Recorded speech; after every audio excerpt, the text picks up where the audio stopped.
Assalamualaikum warahmatullahi wabarakatuh. Kami kumpulan Pancasila 5 memilih tajuk melodrama untuk sebagai tajuk perbentangan kami untuk hari ini. Saya Arisha Kristina binti Khalida dan nombor matrik saya 206212. Saya Nurul Syahira Idayu binti Yusof, nombor matrik saya 205713. Saya Nurul Intan Syafiqah binti Zulkifli, nombor matrik saya 205651. Saya Nurul Hani binti Muhammad Halizi, nombor matrik saya 207448. Saya Semyota Leon, nombor matrik saya 205790.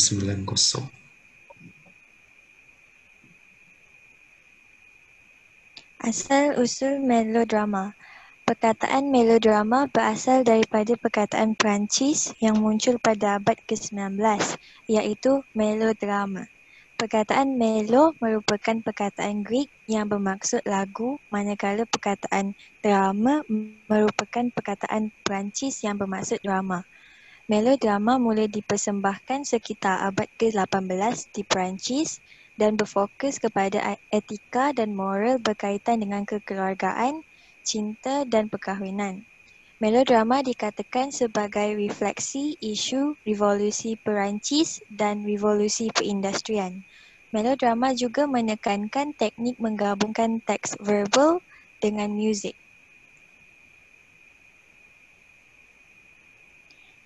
Ciri-ciri melodrama. Panjang skrip antara 10,000 hingga 200,000 patah perkataan. Protagonis mendapat ancaman daripada antagonis. Menghadapi ancaman, penyiksaan, penganiayaan. Akhirnya terselamat dan berjaya. Melodrama berbentuk episod, berkembang selepas eksposisi. Setiap babak berakhir dengan klimaks cerita yang hebat. Semua peristiwa penuh dengan sensasi dan kekaguman. Unsur poetik justice teras akhir setiap cerita. Style lakonan mengajak penonton berkongsi emosi. Watak-watak dalam melodrama berbentuk stok, hero, heroin, penjarah dan watak lucu.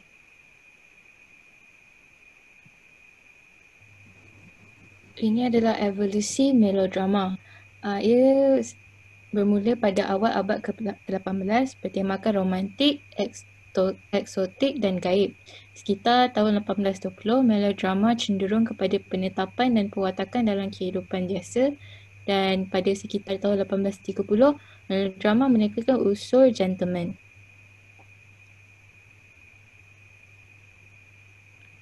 Ini adalah jenis-jenis melodrama. Pertama, ia berunsurkan haiwan, konsep romantik alam sekitar. Kedua, ia canon melodrama. Ketiga, melodrama nautika.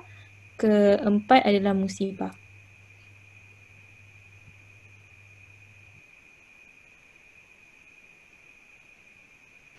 Ini adalah contoh penulis skrip melodrama terkenal. Yang pertama adalah August Frederick von Kotzebue. Beliau menulis melebihi 200 skrip melodrama. Skrip melodrama beliau berunsurkan melayan semua orang sebagai insan yang bermaruah. Beliau turut memasukkan pandangan kontroversial tanpa menyinggung perasaan penonton. Yang kedua ialah Dion Boucicault, penulis melodrama bahasa Inggeris yang paling berjaya. Beliau turut berjaya menerima royalti atas persembahan drama yang ditulisnya. Beliau telah menulis plot yang kreatif yang bertemakan musibah dengan adanya gunung berapi, gempa bumi dan kebakaran di skripnya.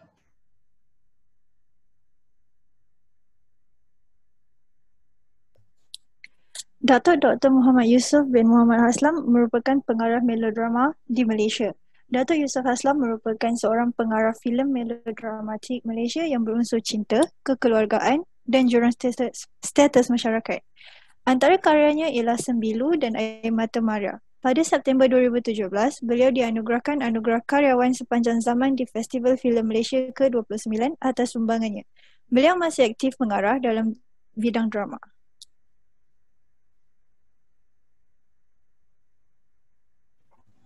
Ini merupakan contoh-contoh melodrama.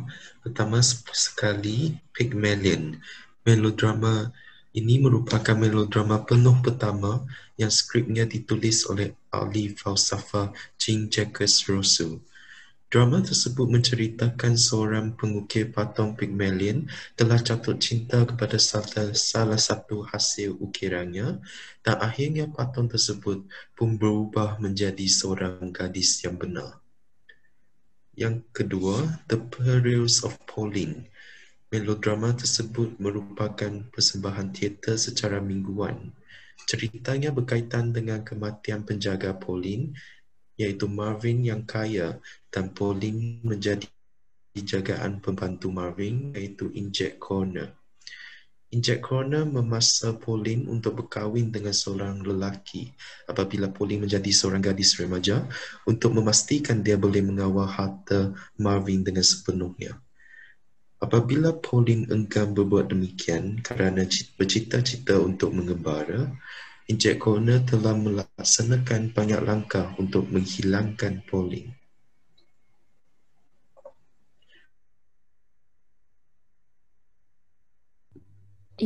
Ini adalah list rujukan kami. Sampai di sini saja perbincangan kami tentang melodrama. Sekian, terima kasih.